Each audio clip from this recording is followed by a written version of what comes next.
I arrive in a world that is already beginning to fail. The year is approximately 252 million years ago, near the end of the Permian period, and almost every continent on Earth has been drawn together into the immense supercontinent Pangaea. From where I stand, the land seems endless, dry and severe, stretching towards a horizon beneath a sky that carries the first signs of a planetary crisis. There are no dinosaurs here. The great reptiles that will dominate the Mesozoic have not yet appeared, and the familiar animals of the modern world lie unimaginably far in the future.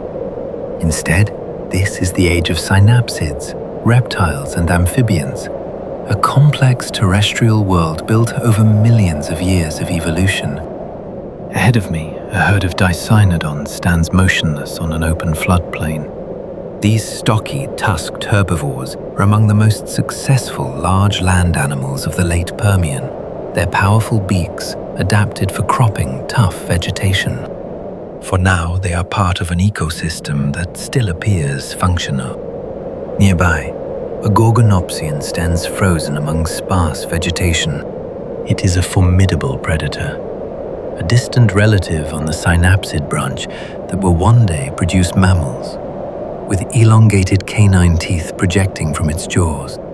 Its presence reveals a food web that is still intact, with herbivores, predators, and scavengers occupying distinct ecological roles. But the stability is deceptive. Far to the north, in the region that will one day become Siberia, magma is rising through the crust on an almost incomprehensible scale. Earth is entering the most severe known mass extinction in the history of complex life.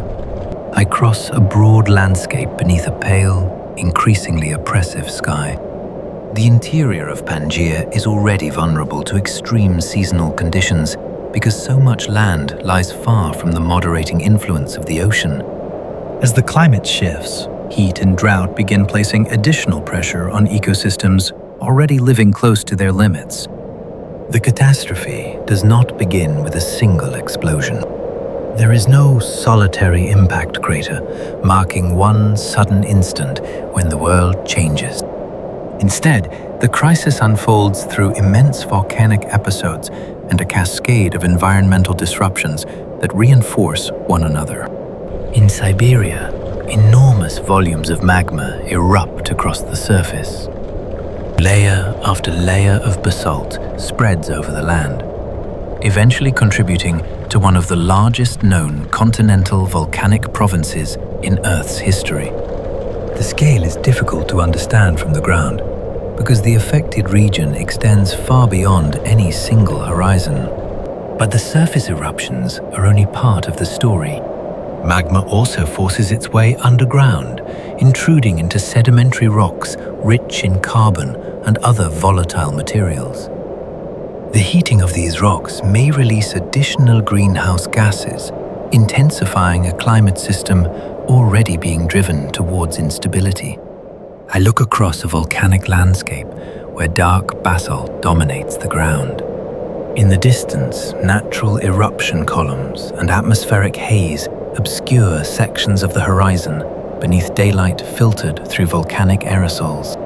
This is not one eruption, but part of a prolonged geological upheaval. The atmosphere begins to change. Carbon dioxide accumulates, strengthening the greenhouse effect and pushing global temperatures higher. Sulfur compounds, halogens, and other volcanic emissions add further stress through processes that may include acid rain, atmospheric disruption, and chemical damage. The warming reaches the oceans. From the edge of a late Permian sea, I look into water that still contains one of the richest marine ecosystems Earth has yet produced. But the physical conditions supporting that diversity are beginning to collapse. For hundreds of millions of years, the seas have been dominated by Paleozoic lineages. Brachiopods cover parts of the seafloor. Ammonoids drift through open water, and complex communities occupy reefs and shallow marine habitats. Many of these groups have survived earlier crises, but they now face changes occurring across the entire planet. Warmer water holds less dissolved oxygen. At the same time, changing circulation and disrupted nutrient cycles can expand oxygen-poor zones through the oceans. Habitats that once supported dense communities begin to become physiologically hostile. I descend in imagination through the water column, though the scene before me remains perfectly still. Above, naturally illuminated surface waters retain a muted clarity, while deeper layers fade into dim, green-gray conditions shaped by suspended sediment and declining oxygen. The boundary between habitable and lethal water is beginning to shift. On the seafloor, the change is visible in absence. Dense communities become sparse, complex reef structures decline, and broad areas support fewer large animals. The architecture of the ecosystem is coming apart. Ocean chemistry is also changing. As carbon dioxide enters seawater, acidification can make life more difficult for organisms that build shells and skeletons from calcium carbonate. For already stressed marine communities, this becomes another pressure layered upon warming and oxygen loss. The victims are not chosen at random. Organisms with demanding metabolisms, limited tolerance to heat, or dependence on vulnerable marine chemistry can face especially severe challenges. Yet no simple rule determines survival, because the crisis differs between habitats, regions, and phases of extinction. I stand at the margin of a shallow sea, during one of the darkest intervals in the history of life. The shoreline is strangely empty, with scattered shells and sparse surviving organisms preserved beneath a hazy natural sky. The silence is not dramatic invention, but the visual consequence of ecological collapse. The losses spread through marine food webs. When habitat-forming organisms disappear, species depending on those environments lose shelter, feeding grounds, and nursery space. When primary productivity and nutrient cycles are disrupted, effects can travel through entire ecosystems. The end Permian extinction eliminates the great majority of marine species.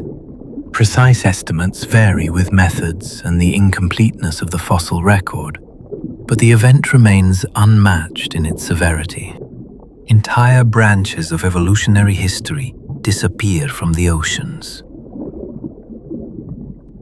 Among the most famous casualties are the trilobites. They have survived for more than 250 million years, enduring previous mass extinctions and diversifying into thousands of forms. At the end of the Permian, their history finally ends. I find one of the last trilobites resting motionless on a shallow seafloor. Its segmented exoskeleton is unmistakable, a body plan that has existed since the Cambrian period. Soon, there will be no living trilobite anywhere on Earth. Other marine groups suffer catastrophic losses. Many brachiopods vanish, reef ecosystems collapse, and numerous lineages of corals, echinoderms, mollusks, and other invertebrates are reduced or eliminated. The Paleozoic ocean is being dismantled species by species. On land, the crisis follows its own complex path. Vegetation communities are disrupted, erosion increases in many regions, and freshwater systems carry changing loads of sediment across damaged landscapes. The extinction is not confined to the sea. I return to the interior of Pangaea. The vegetation is thinner now, with open ground exposed between stressed plant communities beneath intense natural sunlight. Rivers cross landscapes increasingly vulnerable to erosion. Some forests disappear across broad regions.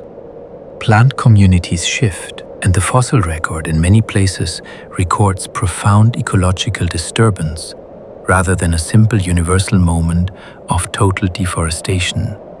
The terrestrial world is reorganizing under pressure. Herbivores lose reliable food sources. Predators lose prey. Freshwater habitats change, and reproductive cycles are challenged by heat, drought, and environmental instability. The food web can survive the loss of some species, but repeated losses weaken the connections holding the system together. I see a gorgonopsian again. This time it stands alone on a barren floodplain, its body preserved in a motionless instant beneath a washed-out sky. The predator that once represented power now occupies an ecosystem approaching collapse. Many gorgonopsians disappear entirely. Numerous other synapsids, reptiles, and amphibians vanish with them, as terrestrial vertebrate diversity is drastically reduced. The dominant animals of the late Permian will not simply continue into the next age. Yet extinction is never the disappearance of everything. Some organisms endure because they possess combinations of anatomy, physiology, behavior, and geographic distribution that allow them to survive conditions fatal to others.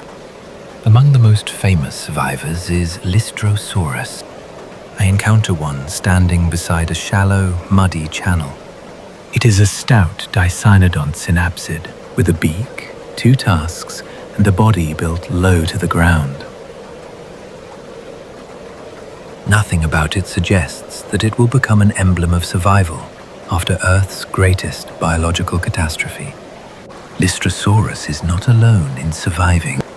Other vertebrate lineages, plants, insects, fungi, microorganisms, and marine organisms persist through the crisis.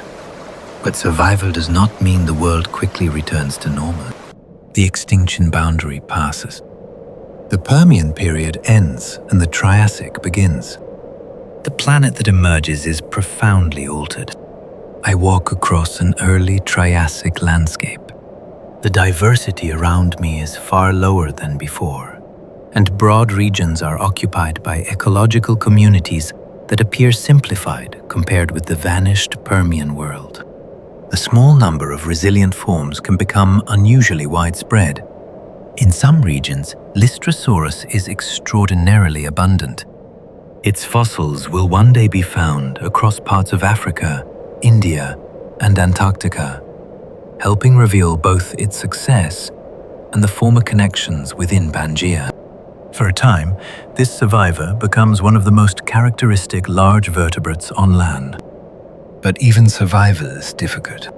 Extreme warmth continues into the early Triassic, while oceanic oxygen stress and unstable environmental conditions persist.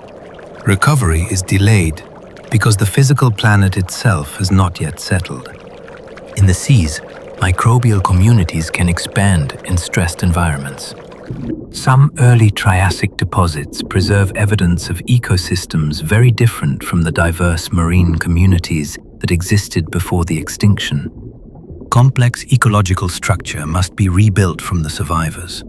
The process takes millions of years. Recovery varies between regions and groups, with some ecosystems showing signs of resurgence earlier than others. There is no single morning when life suddenly returns.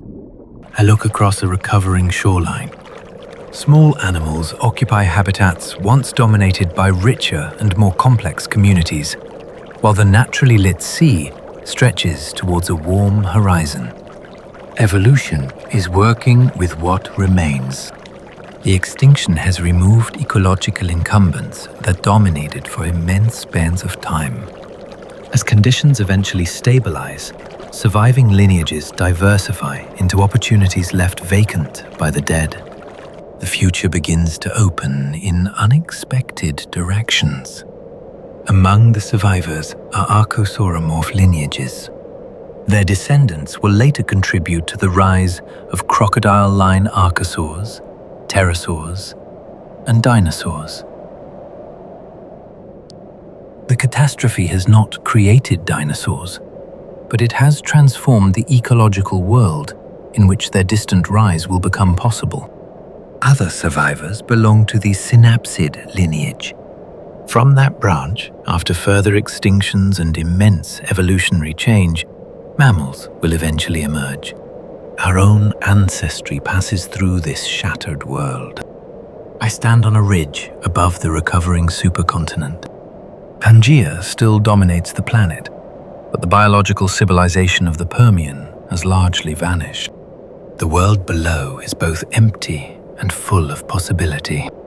The Great Dying marks the end of the Paleozoic era. It closes a chapter that began with the Cambrian diversification of animal life more than 280 million years earlier. Trilobites, ancient reef communities, and entire evolutionary dynasties disappear forever. Yet the rocks preserve the sequence. Thin layers of sediment, changes in fossils, shifts in carbon isotopes, volcanic deposits, and chemical signatures allow scientists to reconstruct a catastrophe no human could ever witness. The evidence survives because Earth records its own transformations, imperfectly but persistently. I imagine the scale of the Siberian traps from above.